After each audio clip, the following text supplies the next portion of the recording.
And I think sometimes that way about our shire, our world. This world is not the way it should be. There is something wrong. We have corrupt government all over the world, and I'm not just referring to ours, I'm just saying there are corrupt governments. There are wars in Ukraine and Israel and in our own homes. There are evil rulers. There are factories destroying our beautiful planet. And there are weeds in my garden.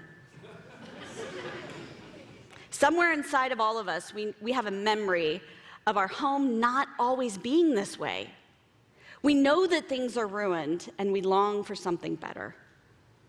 Today, we're looking at the story of Daniel, and we're taking that third phrase from our Lord's Prayer, "Thy kingdom come, thy will be done on earth as it is in heaven." Like the hobbits returned to the Shire, Daniel knew what it was like to have his home ruined. Now, Daniel was born in the land of Judah, which is the southern part of Israel. And this is where the Israelites got the name Jews, because it's shortened from Judah, if you ever wanted to know, random fact. So Daniel was stolen away from his home in Judah and taken to the ancient city of Babylon. This is about 605 BCE. King Nebuchadnezzar was the ruler of the Babylonian Empire, and he proceeded to attack all the lands around him. And when he came to the land of Judah, he attacked Jerusalem, the capital city. He defeated it, and he went in, and his way was to take all the ruling class, all the professionals, all the learned people, all the priests, all the prophets, all the craftsmen, all the metalsmiths, everybody who knew something important, and he would make them go and live in his capital city in Babylon. And Daniel was one of those. He must have been late teens, maybe early 20s, we're not sure exactly, but he went with all of those exiles who had to walk the 800 miles to this foreign land and now live as a Babylonian. Nebuchadnezzar came back to Jerusalem a number of times because they rebelled, there were different things going on, and finally he comes back and he destroys the city of Jerusalem. He loots the temple of God, takes all of the gold items that were made in the desert and brought into the promised land. He takes and steals all of those, takes them all back to Babylon, and he leaves the place almost completely uninhabited. And for the people of God, the people who lived in Israel, this was an absolute disaster because this was the promised land. God had said, "I'm going to give this land to you." And he said, "I'm going to bless you." And this felt like a curse. Had God abandoned his people? Had he forgotten all the promises he had made to them? This is not the way things are supposed to be. But God was still speaking. And we know through the prophet Jeremiah that God had a special message for his people that were going into exile in Babylon. God told them, "This is part of my plan.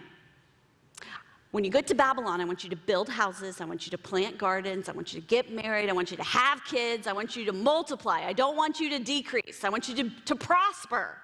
And I want you to work for the prosperity of Babylon as well. And I want you to pray for Babylon, because as it prospers, you will prosper too." And then, God says, there is a limit. The time will be up. After 70 years, I will restore you to this place. And so for 65 years, Daniel has been living in the city of Babylon, serving the kings of Babylon, helping the city to prosper, just as God asked them to. But with the way of the world, the Babylonian Empire was taken over by a new world empire. And the new world empire on the stage was the Medes and the Persians. And literally, the Medes and the Persians walked into the city of Babylon and took it over one night. You can read about that in Daniel 5. So Daniel had a new boss. There was a new king in the land, King Darius. And like any corporation, when you get a new boss, they tend to reorg, right? And that's exactly what's happening at the beginning of our story in Daniel chapter 6. So let's start reading at verse 1. It pleased Daniel to appoint 120 satraps to rule throughout the kingdom, with 3 admins over them. We all know that language, right? One of those admins was Daniel. The satraps were made accountable to them so that the king might not suffer loss. Now Daniel so distinguished himself among the administrators and the satraps by his excellent qualities that the king planned to set him over the whole kingdom. So King Darius was so impressed with Daniel that he wanted him to be over everyone in his kingdom, directly under him. Now, Daniel was about 80 years old at this point. And there are so many jokes going through my head right now about 80-year-old politicians, but I'm not gonna share those. All right, he's about 80 years old at this point, and he'd been in government for about 60 years, so he has a lot of experience. And Darius recognizes that experience, and he had 3 admins, right? They were all about the same level, but he promotes Daniel, which means that the 2 guys that are left, it was like a demotion. Let's see how they react to that. Reading in verse 4. At this, the administrators and the satrap tried to find grounds for charges against Daniel in his conduct of government affairs, but they were unable to do so. They could find no corruption in him because he was trustworthy and neither corrupt nor negligent. Finally, these men said, "We will never find any basis for charges against this man Daniel unless it has something to do with the law of his God." Now, I don't know about you, but when I think of politicians, I think of corruption, double talk, not really meaning what they say, just doing whatever it takes to get the vote. And I don't think things were that different 2,500 years ago, because these men just had old-fashioned professional jealousy. They wanted what Daniel had. And they were corrupt. They did shady deals. They took payoffs. They colluded. So why would Daniel be any different? And so they were looking for the skeletons in his closet so that they could pull him down and promote themselves. But the problem was they couldn't find anything. There was no dirt on Daniel. He was a really wonderful man, and he was really good at his job. Let's continue reading in verse 6. So the administrators and satraps went as a group to the king and said, "May King Darius live forever. The royal administrators, prefects, satraps, advisors, and governors, everybody has all agreed." Of course, they left out Daniel there. He wasn't a part of this. "They've all agreed that the king should issue an edict and enforce the decree that anyone who prays to any god or human being during the next 30 days, except to you, your majesty, shall be thrown into the lion's den. Now, your majesty, issue the decree and put it in writing so that it cannot be altered in accordance with the law of the Medes and Persians, which cannot be repealed." So King Darius put the decree in writing. So these men, these hostile men, these enemies of Daniel, were willing to serve their own advancement, to serve their own ambition. They were willing to flatter the king, deceive the king, said that everyone was involved with this, but obviously Daniel wasn't, and they were willing to murder, because if you throw someone in a lion's den, they're going to die. They were willing to do all those things to take what Daniel had. Now, in the Shire, back to the Lord of the Rings and the Hobbits, in the Shire, when the Hobbits came home and they discovered all these horrible things were happening, they ultimately discovered that there was something more sinister at work than just factories and weedy gardens and deserted hobbit holes. The wicked wizard Saruman and his toady, Wormtongue, were hiding out in the Shire. And they were behind all the filth and the corruption. And here, too, in the story of Daniel, there's something more afoot than just greedy and corrupt politicians. Behind people who are willing to do anything to get what they want, there is a ruler of darkness. Colossians 1:13 says that a ruler of darkness, the ruler of darkness, is opposed to the kingdom of light, to the kingdom of God. And this ruler doesn't require you to bow down and serve him. He's content to let you serve yourself and your own interests. Revelation 12:9 says that this ruler, known as the devil, is the ancient serpent from the garden who deceives the whole world into rebelling against God's kingdom, against God's rule.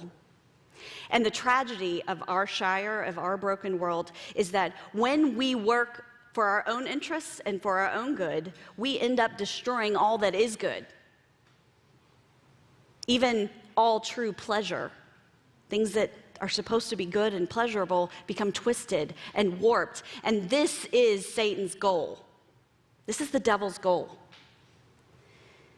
And so we have these hostile men, these enemies of Daniel, who are willing to do anything to feed their own ambition. And we have this vain and gullible king who is willing to be worshipped not only just as a god, but as the one God. There is a time limit. He's got 30 days.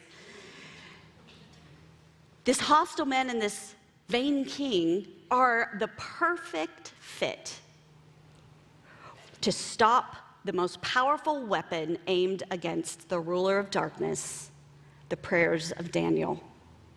And that's the true plot behind all of this. Daniel knew that there was a living God at the other end of his prayers. James 5:16 says that the prayers of a righteous person or a faith-filled person are powerful, and they work. They're effective.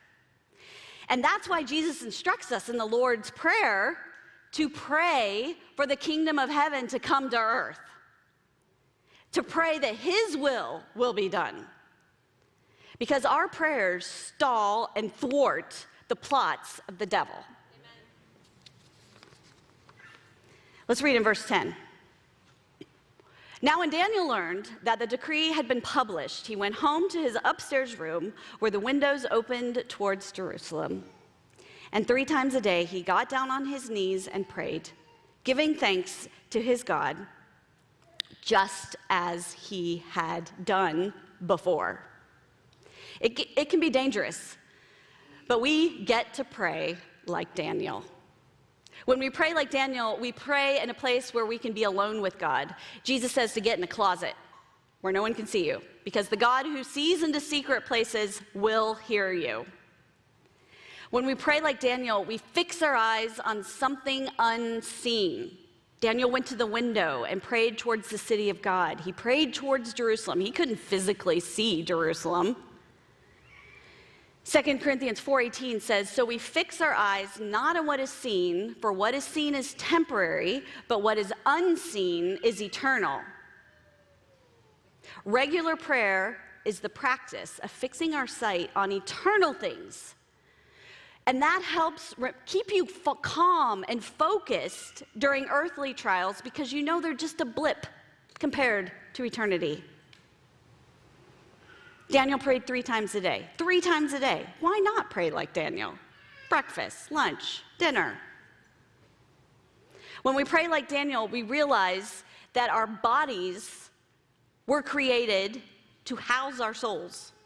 So whatever our souls are doing, our bodies are doing, whatever our bodies are doing, our souls are doing, and so he kneels in a posture of submission to fix the attitude of his soul in submission to God. When we pray like Daniel, we don't just stand. Sometimes we lay down. Sometimes we cry. Sometimes we lift our hands. Sometimes we kneel. And Daniel prayed. That means he just talked to God. He was talking to God all the time. Verse 11 says that he was asking God for help at this particular time. Of course he was. And Daniel thanked God. We can always thank God for anything, for everything. There's always something to thank God for. And we get to pray like Daniel when we make it a daily and regular habit. Daniel prayed just as he had always done. But notice what's missing from this practice. He doesn't come in from hearing about this decree and, what am I going to do? Let's see, I got to get a plan together. How am I going to stop these people? He doesn't get worked up. He doesn't think of a way to retaliate. He doesn't necessarily worry about what's going on. He's talking to God about it, but there's no, I got to speak up against this. This is unjust. He just prays. He does the things he always does. He talks to God. And the kingdom of darkness is trembling. And right as he was praying, the conspirators walked in on him. In the middle of him asking God for help, they grab him and they take him to King Darius. And much to the chagrin of King Darius, because he really liked Daniel, I mean, he was going to save him a lot of work, they insisted that the law had to stand. And it's ironic that the god Darius was not above the law. Verse 16. So the king gave the order, and they brought Daniel, and they threw him in the lion's den. And the king said to Daniel, "May your God, whom you serve continually, rescue you." So the king prayed for God to deliver Daniel. And that's good, because all over Scripture we're commanded and we're instructed that when you're in trouble, we pray. Psalms 50:15 says, "Call on me in the day of trouble, and I will rescue you. I will deliver you." Even Jesus, in our Lord's Prayer, he said to pray, "Deliver me from evil. Deliver me from the evil one." But notice that Daniel doesn't pray for deliverance. We don't know what Daniel was saying because there isn't anything recorded. We don't know what his prayer was. But we do know that at this time in his life, he was praying a very specific prayer. He had read the words of the prophet Jeremiah, and he knew that God had promised to send his people out of Babylon back to the kingdom of Judah in 70 years. He prayed to end their exile in Babylon. This was never far from his mind. We know this because he went to his window and stood there 3 times a day and looked at Jerusalem. Daniel prayed for God's kingdom to come. He was saying, "God, you promised, make good on this promise." And 500 years later, when Jesus showed up, he arrived on the scene, and the first thing he declares is, "The kingdom of God is here. It's among you. It's me." And then Jesus, he doesn't come with an army. He doesn't come with force. He doesn't, like all the kingdoms of the world, go and start attacking their enemies. He doesn't do that. He begins to heal people. He begins to free people from their debts. He feeds them. He gives them water. He gives them wine. He defies the forces of evil by casting out demons. Jesus brought God's kingdom to earth. And our prayers bring God's kingdom to earth.